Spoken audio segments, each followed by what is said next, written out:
Thrilled to be joined by UW Madison alum and host of Unsportsmanlike weekdays mornings here on ESPN Madison, Evan Cohen. Evan, I'm going to be full disclosure here.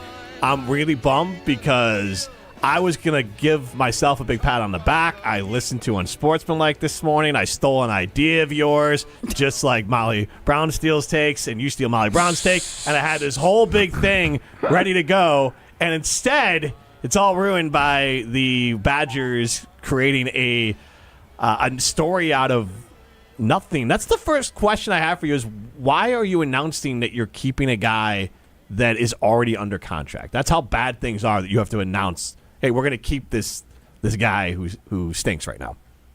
Yeah, a couple of things on that. First of all, I did catch your Instagram or Twitter post before promoting that you were going to take an unsportsmanlike angle. I do appreciate that. Second of all, I saw Molly roll her eyes at you giving us credit. Third of all, I can't be accused of stealing Molly's takes when I literally credit Molly on the air for the take. Well, Matt she stole my take first, so and then you gave her credit for it. Matt had the opportunity to speak his mind when you were on our show one time, and then he didn't, and then I had the good take, and you commended me for it, and then he just got jealous. He's a jealous little brother. I literally said it like 5 months earlier than she did, and her claim was, I was on maternity leave. I didn't hear it. All right, well, then next time I bring it up, Matt, time I bring it up, I will credit you.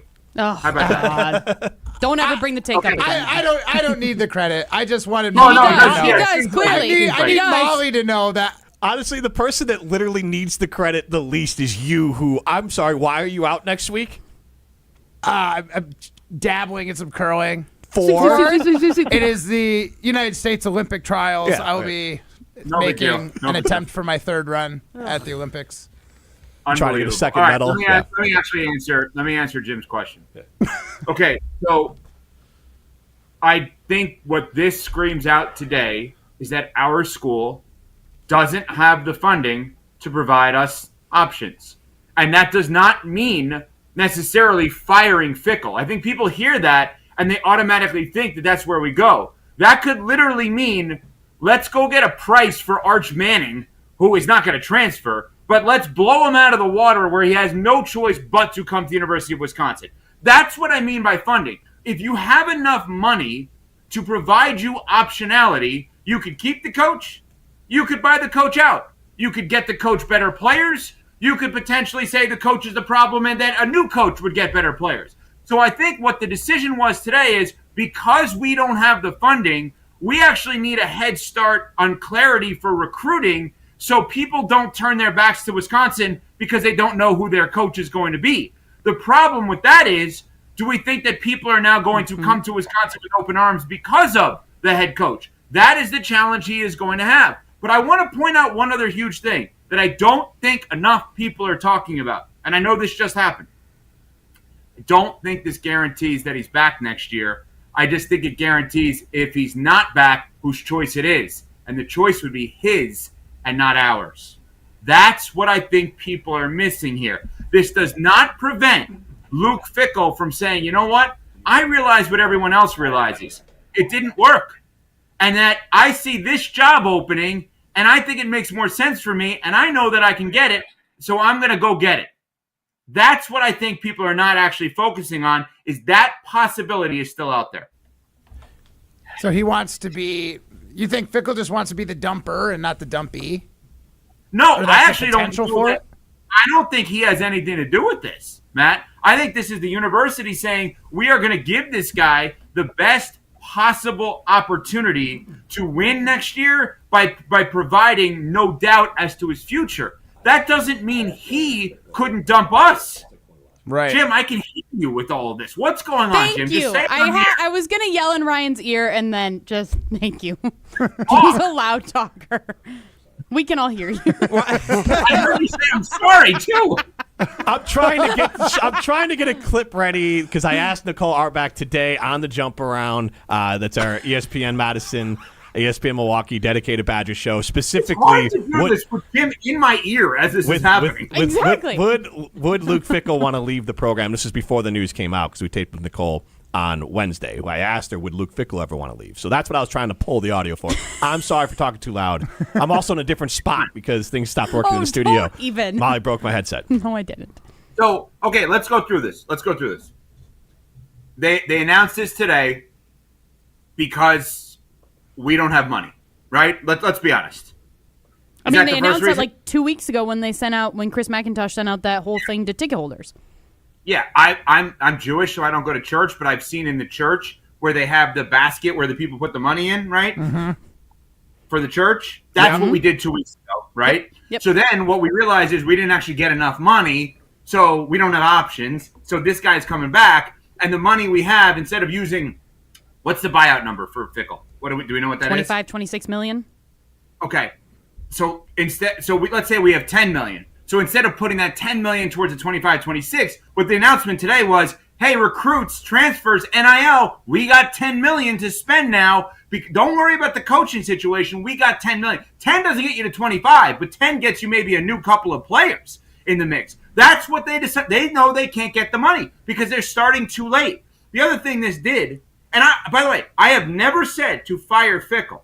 What I'm saying is if you want optionality, you got to have money, right? The other thing to point out here is McIntosh has now put himself on the line because McIntosh has now not separated himself from Fickell, right? It would have been really easy for him to say, I tried, it didn't work out. All right, let me get back to the roots. Let me find a state of Wisconsin guy who really fits this. Let me go call Jim Leonard again. Let me call Lance Leipold. Let me call Mike McCarthy. Let me call Jason Eck. Let me call any of these guys that are in the coaching world that have had success, that are Wisconsin, Jay Valai, Jim's guy. Let me call any of these people that are Wisconsin through and through, and let me go get these people in the mix. He didn't do that. He said, I'm doubling down on this. So if Luke Fickell doesn't work out next year, Chris McIntosh doesn't work out next year. So I guess my thing is, because we've heard... Matt turned to Ryan and said, pull that one. I saw that. Good job, Matt. That was a good take. We've heard Brad Nortman say that he's been hearing that Luke Fickell and his staff do not communicate with high school coaches. We've heard Barry Alvarez on the Barry Alvarez show right here on ESPN Madison. We've heard him say that he needs to be out pressing flesh in the community. He needs to be going to go get money. He needs to be meeting with people. Okay, I hate that you guys are laughing at that. I am quoting Barry. I'm sorry that I don't typically say pressing flesh. Well, because also nobody Barry. under the age of 65 says pressing Okay, flesh. but I think Evan understands. Press some flesh. I'm not over 65, Molly, but okay. I know, but I think you understand what I'm trying to say. And now I'm getting sweaty, and you guys are making me nervous, and now I'm going to mess up my question. Press some flesh. But the whole thing is what it comes back to is there's all of these things in the reports of him not doing the things that he needs to do within the Madison community and within the Wisconsin community in order to make money and in order to make this program better. Now, if he continues to do those things and he is here next year, which he's going to be, they're going to have problems, and it's not going to solve anything. It's just going to be a revolving door of the exact same thing happening over and over. That's right. So here's the other part.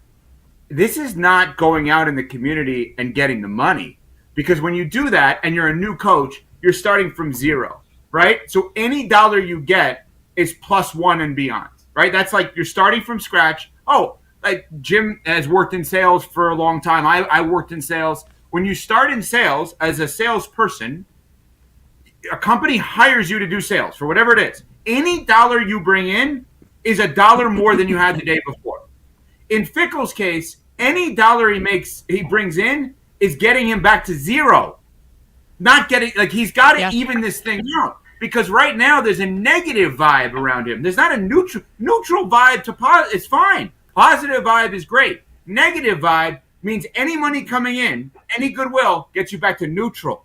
That our goal right now should be to get back to neutral, where we can get the money that's a plus dollar figure, or get the wins that's above 500. Now it's getting to neutral. Now it's getting to even. Now it's getting to 500. That's where we are right now. And you're right. This is a brand equity. This is a brand issue for Badger football. How does Luke Fickell get people excited? How does Matt get people excited? And I think one of the things that Luke has working against him, as you referenced before, he's an outsider. And he did not do anything. And I've talked to players on and off the record. He's not reaching out to them. And he's not making them feel part of the program, whether it is I know J.J. Watt spoke here one time, or Melvin Gordon, or any of those guys. They're barely being acknowledged, let alone other players who would happily go to bat for the Wisconsin Badgers, the Chris Orrs of the world. He's not doing any of that.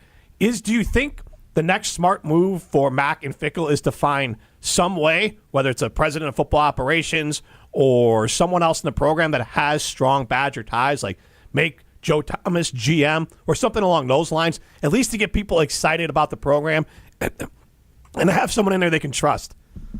He's very choked up about it. You are struggling today. I am choked up about it. Go boom the bar. Did you finish your question? I don't remember. No, yeah, he did. Jim, let me ask you something. Yeah. Let's play the game. What's the hiring budget for a GM? Give me a number, salary. Yeah, that's a great question. I think I would say at least, $5 million? That seems low. Whoa. $5 million? That's insanely high. But It's high, yeah. I was thinking like $1 million. Yeah, Mike Lombardi at North Carolina, I think, gets $1 million, and that's just because Belichick is there getting him $1 million. Okay, so I'm just saying like to get Joe Thomas, but okay, call $1 million. That's fine. Let's call it $1 million. Does Joe Thomas take this job for $1 million?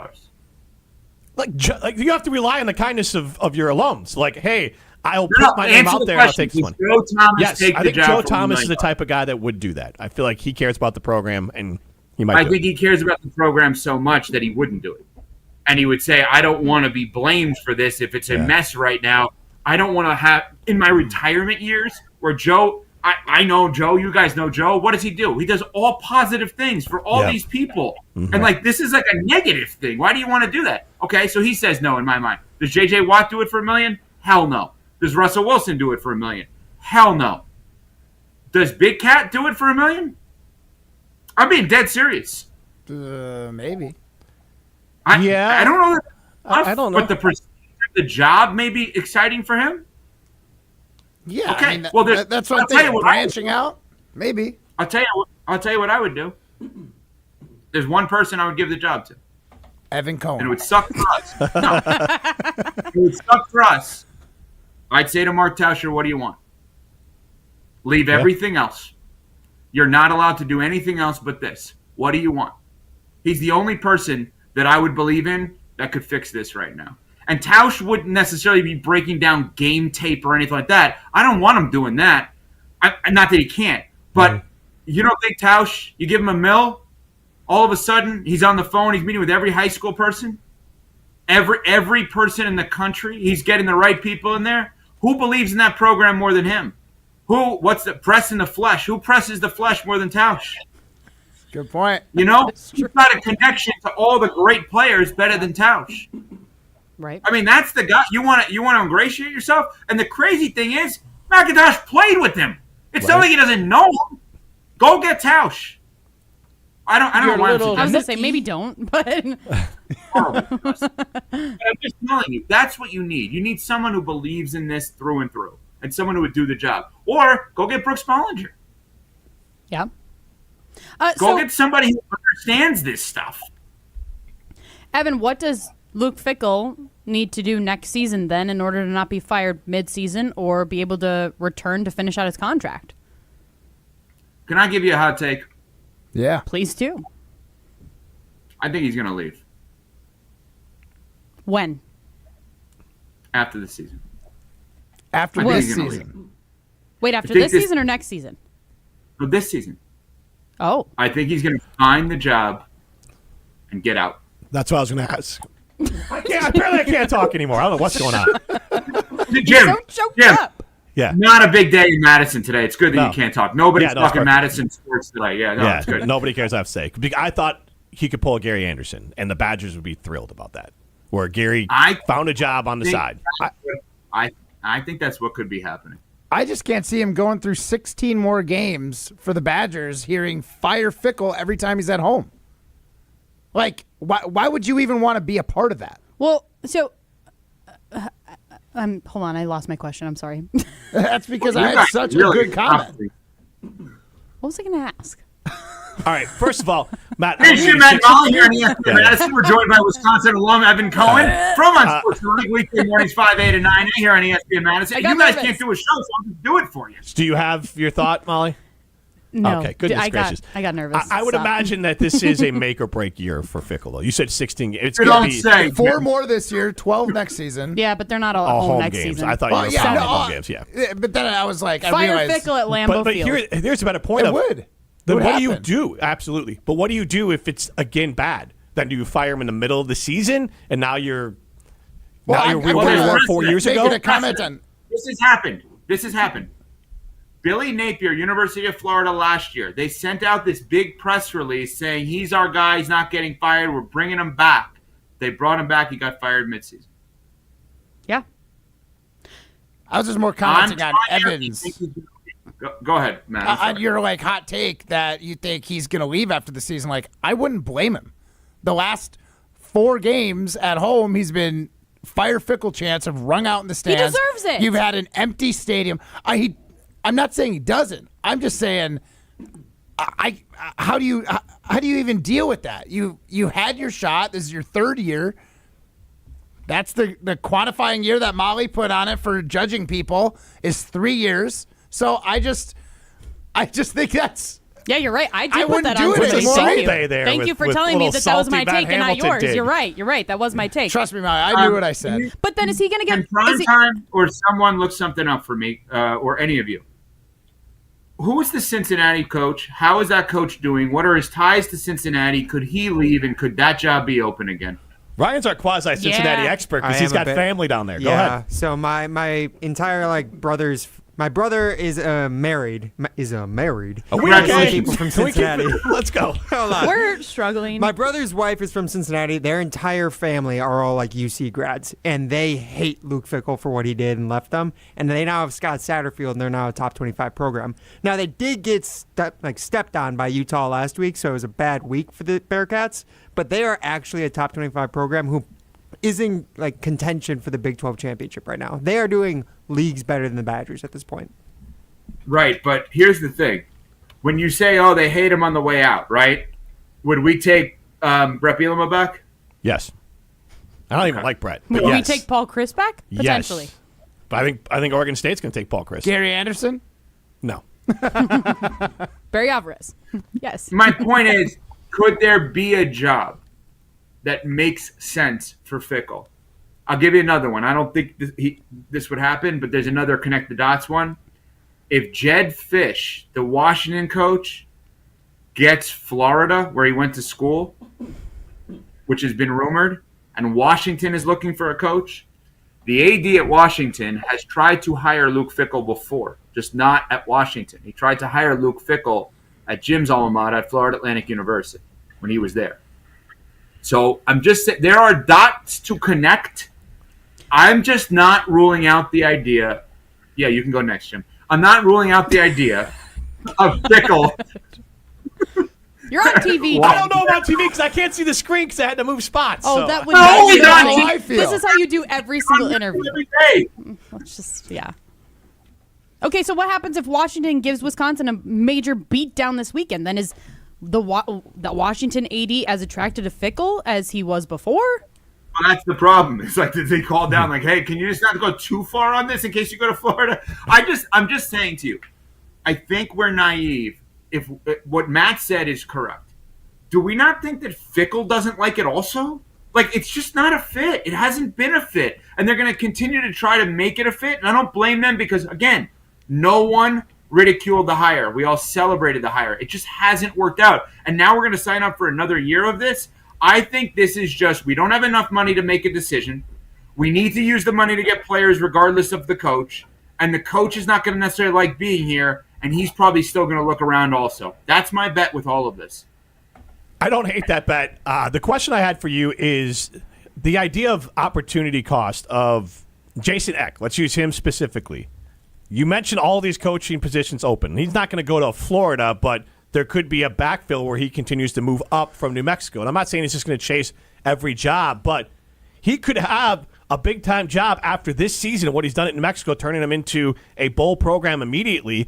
I think Lance Leipold, unfortunately, has probably already priced himself out any sort of buyout the Badgers would have. Jason Eck might have been more affordable. So it's these opportunity costs of a guy like Eck who could be available now and affordable now, and if you wait, he might have a job he believes in more than New Mexico and be too expensive, and now you got to find something completely different that could be unproven. So that's my concern is the opportunity cost here, that there seems to be a couple people available that could be great for it.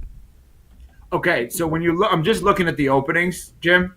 Yeah. I think that if you're looking at the openings, whoever gets LSU is not going to leave an opening, I don't think, maybe Tulane, that Fickell would get. Or, Penn State, whoever leaves that opening, maybe, possibly. Iowa State, if Matt Campbell goes, and I don't know, although there's Wisconsin ties to Iowa State, so they probably wouldn't necessarily be excited about Fickell. I'm just looking. What job opening? Maybe whoever gets Oklahoma State, whoever the coaches that get Oklahoma State could leave a program that may be in the mix for Fickell. I just say trade him for Jason Eck. or maybe he just goes to the Patriots, where his best friend in the world is the head coach. Hey, it did wonders for Brett Bielema. He had to sit out. He was begging for the Michigan State job, and then he ended up with the Illinois one. I guess what I don't understand is you talk about like backfilling all these positions. Like after this time, especially when it started right at the beginning of NIL, like has Luke Fickell shown that he does not know how to navigate NIL, and what program would look at this 3-year tenure, which is really what all the coaches have as far as their resume with NIL? How do they look at that and be like, that's our guy? Like, that just doesn't make sense to me. Matt, that is a phenomenal point that you're making. And it's a phenomenal point. Good job. It only took you 5 years. Well, I think it's a phenomenal point because we have to actually draw the line of pre-NIL and post-NIL that Luke Fickell would coach before NIL was in existence. Mm-hmm. And since NIL has been in existence, I'm not sure he's a great coach, right? And I do think that there is something to what you're saying. Dabo Swinney, for example, Clemson, unbelievable pre-NIL, not as much post-NIL. So I think you're bringing up an interesting point of like, why exactly would Program X be excited about this guy who all of his success was really prior to the current state of college football that we're in? Yeah, and that's what scares me. But also that's what gives me hope for your idea of having like a GM or whatever you guys called it. You said fill it with Tausch. I feel like every college needs to do this so coaches can just coach. Sounds like half the time they're trying to find recruits, keep people So they're within. trying to become the NFL. Wait. The Badgers have a GM right now. And most colleges have GMs. Okay. I just meant more like a – but Who's Andrew the GM? Luck is Whatever that job is where you help find players and recruits, have them be on the same page as the coach, but be like, I got your players, coach. You just make sure that you develop them and make them the best guys they can be, because that's clearly what you're good at. You're not good at retaining players and finding players. It's a good example there because Wisconsin. Yeah, who's the GM? I don't Marcus remember that name. Sedberry. Ryan's got it. What is it? Marcus Sedberry. Doctor. He's a doctor. Marcus Yes. Sedberry, yes. You can listen back to the Jump Around 3 weeks ago. David Gilreath was on talking about his work with Dr. Marcus Sedberry in the outreach and giving branch of UW administration. I heard it on the Barry Alvarez show the other day, too. There you go. Barry and Tarek and Derek were shocked that he exists. I'm a little Very surprised shocked too. that he's – wow, this guy really needs to get better at his job. I'm just saying, they were literally asking. They were like, I'm what does unaware he of do? him. Yes. Well, the worst part is before that, they had basically a kid running it because Luke Fickell didn't know what a GM was, or Chris McIntosh didn't know what a GM was, and he was basically a hype man. When people came on campus, he like hyped them up. He got poached by USC, but he's like third in line. Like so, the Badgers GM, their first one was poached by USC to be like the assistant to the assistant GM at USC, and then the Badgers brought in a real adult. And I still don't know if it's the right person for it. Because you're right, Matt. A lot of schools, Ron Rivera, Andrew Luck, a lot of schools have show pieces as their GM. Some guys have like some professional basketball players that have retired are like GMs of their college. Oh, yeah. teams. Shaq, yep. He oversees roster management, player personnel, and operations Yeah, for so Badger what football. Matt's talking Yes. about. But to Matt's point, He Barry hasn't Alvarez done- didn't even know that position existed, so it's not on Matt. Right, to know. get some high profile name that actually matters, like a Mark Tauscher. I never. Okay, can I ask a question? This is such an egotistical question, so let me take my name out of it. Let's say, hypothetically, there was a national morning host on ESPN TV and radio that was a Wisconsin graduate, just hypothetically. Mm-hmm. Would you, I don't know, send that person an email introducing yourself if you were a GM of a football program? That as the Wisconsin program. If I was a competent one, yes. Yes. Does Big Cat know this guy's name? I don't think anyone knows his name, apparently. Yeah. If Barry Alvarez Does knows his name, David Gruber know Marcus Sedberry? No. Here, actually, to your point, Evan. I'm going to text him. I'm going to text him.